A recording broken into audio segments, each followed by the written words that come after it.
শুভ সন্ধিয়া জনাই আজি সন্ধিয়া কেইটামান গুৰুত্বপূৰ্ণ খবৰ আপোনালোকলৈ লৈ আহিছোঁ। আপোনালোকে ভিডিঅ'টো শেষৰলৈকে চাব বুলি আশা কৰিলোঁ। আজি হৈছে 30 মে'।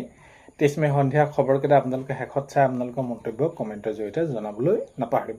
আৰু এইখিনিতে আপোনালোকক এটা অনুৰোধ কৰিম, সদায় ভিডিঅ'বিলাকত কওঁ আপোনালোকে চেনেলটোতে যদি নতুনকৈ আহিছে চেনেলটো ছাবস্ক্ৰাইব কৰাৰ লগতে কাষতে থকা বেল আইকনটো প্ৰেছ কৰি অল কৰি থ'ব, যাতে নতুন এটা ভিডিঅ' দিয়াৰ লগে লগে আপোনালোকে আগতীয়াকৈ চাবলৈ পায়।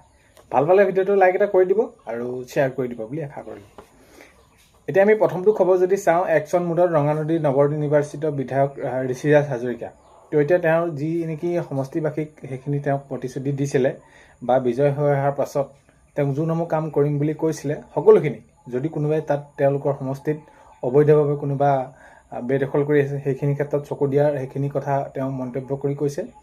আৰু ইয়াৰ সমান্তৰালকৈ যদি চাওঁ আমি, তেনেহ'লে তেওঁ কৈছে যে যিসকল যুৱক তেওঁ সমষ্টি বিশেষকৈ সমগ্ৰ অসমতে কৰাৰ তেওঁ পৰিকল্পনা কৰিছে, কিন্তু বিশেষকৈ যিহেতু তেওঁক ৰঙানদী সমষ্টিৰ পৰা তেওঁলোকক ৰাইজে কি কৰিছে, বিধানসভালৈ নিৰ্বাচিত কৰিলে আৰু সেইবাবে পোনপ্ৰথমে দায়িত্ব হ'ব নিজৰ সমষ্টি, নিজৰ ঘৰখন। তো নিজৰ সমষ্টিটোৰ কথা কৈছোঁ, এইখিনি তেওঁৰ ঘৰখনৰ কথা সমষ্টি।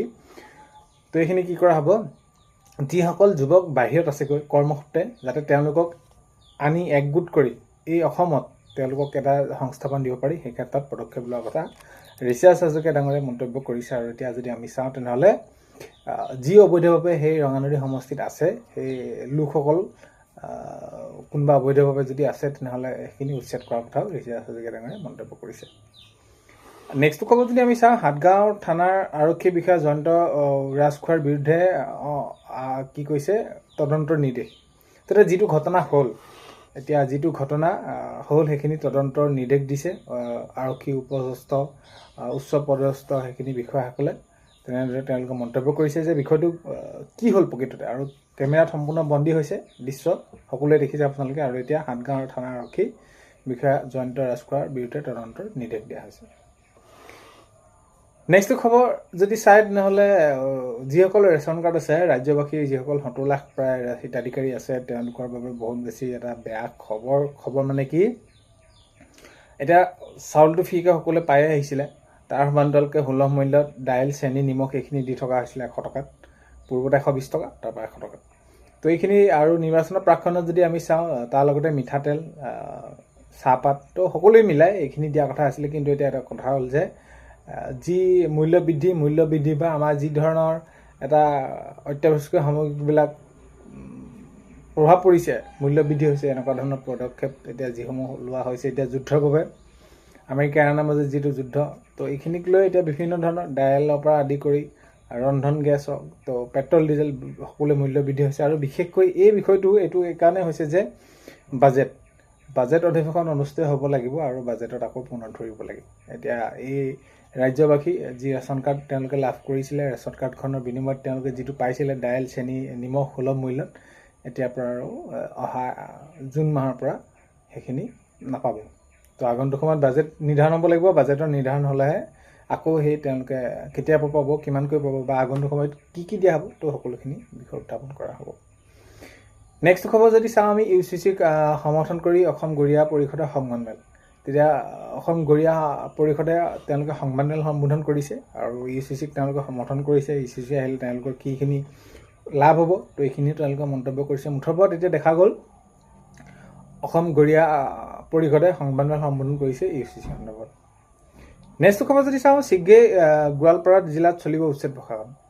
তো এতিয়া কি হ'ব গোৱালপাৰাত, এতিয়া মাননীয় মুখ্যমন্ত্ৰী মহোদয়ে যদি আমি কোৱা অনুসৰি চাওঁ, তেনেহ'লে যি অবৈধভাৱে তেওঁলোকে আছে অসমত, 1 ইঞ্চি মাটিও যদি চৰকাৰীত কোনোবাই অবৈধভাৱে দখল কৰি আছে, সেইখিনি উচ্ছেদ চলিব। আৰু উচ্ছেদ চলাক লৈ এইখিনি কি কৈছে আপোনালোকেতো গমেই পায় যে আগতে প্ৰায় 1.5 লাখ বিঘা মাটিত সেইখিনি উচ্ছেদ চলিছিলে, আৰু এতিয়া প্ৰায় 4-5 লাখ বিঘাত উচ্ছেদ চলা হ'ব, এইখিনি জনাইছে মুখ্যমন্ত্ৰী মহোদয়। আৰু এতিয়া কি হৈছে, শীঘ্ৰেই গোৱালপাৰাৰ পৰা, অৰ্থাৎ গোৱালপাৰা জিলাত চলিব উচ্ছেদ অভিযান।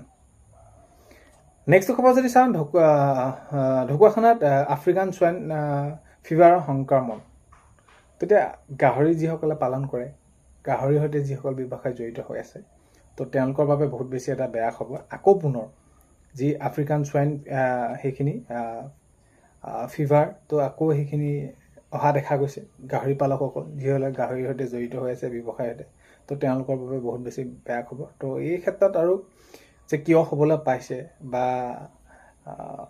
কি কেনেদৰে কৰিলে এইখিনি ইয়াৰ পৰা পৰিত্ৰাণ পাব পাৰি এইখিনি বিবেচনা কৰা উচিত। কাৰণ কেলৈ এই এনেকুৱা ধৰণৰ যদি আহি থাকে সঘনে, তো যিসকল উঠি অহা এই যি ব্যৱসায়ীসকল, যুৱ ব্যৱসায়ীসকল, তেওঁলোকে বহুত ক্ষতিৰ সন্মুখীন হ'বলগীয়া হয় আৰু বিশেষকৈ আৰ্থিকভাৱে তেওঁলোক ভাগি পৰে। আৰু এতিয়া আগন্তুক সময়ত কি কেনেদৰে পদক্ষেপ লোৱা যায় সেইটো এটা উল্লেখনীয় বিষয় হ'ব। নেক্সট খবৰ যদি চাওঁ, ঘৰৰ পৰা জাবৰ সংগ্ৰহক লৈ গুৱাহাটী পৌৰ নিগমৰ নতুন নিৰ্দেশনা। এতিয়া আমি পৰিৱেশটো আমিয়ে কি কৰিব লাগিব, চাফ চিকুণ কৰি থ'ব লাগিব। পৰিৱেশ আমিয়ে ঠিক কৰি থ'ব লাগিব, পৰিৱেশ আমিয়ে চাফ চিকুণ কৰিব লাগিব। আৰু সেইবাবে এতিয়া গুৱাহাটীত যিহেতু জনসাধাৰণে তেওঁলোকৰ যিসমূহ জাবৰ জোঁথৰ, তো তেওঁলোকে এতিয়া কি কৰিব, গুৱাহাটী পৌৰ নিগমে ঘৰৰ পদূলিমুখৰ পৰা আনিব, তাৰ বিনিময়ত তেওঁলোকে আৰ্থিক কিবা এটা তেওঁলোকৰ পৰা ল'ব। আৰু ইয়াক লৈ এইকাৰণে এইটো নিৰ্দেশনা কৰিছে যে যিহেতু আমি যদি চৌপাশখন আমিয়ে যদি চাফ চিকুণ কৰি নথওঁ তেনেহ'লে কোনে কৰিব। সেইবাবে এইখিনি ক্ষেত্ৰত এতিয়া এই পৌৰ নিগমে এনেকুৱা ধৰণৰ ব্যৱস্থা গ্ৰহণ কৰা দেখা গৈছে। নেক্সট খবৰ হৈছে, চামগুৰিত ৰাইজে পহুখেতা দিলে কংগ্ৰেছী নেতা নুৰুল আমিন চৌধুৰীক। তেতিয়া তেওঁ গৈছিলে আৰু তেওঁ যোৱাৰ পাছতেই তেওঁলোকে ৰাইজৰ সৈতে মুখামুখি হয়। মুখামুখিত হলত বিভিন্ন ধৰণৰ কথা বুটাত কটাকটি হয়। আৰু সেয়াই সেইখিনি হোৱা বিনিময়ত এতিয়া পাছত দেখা গ'ল যে ৰাইজৰ ৰোষত পৰিব লগা হ'ল।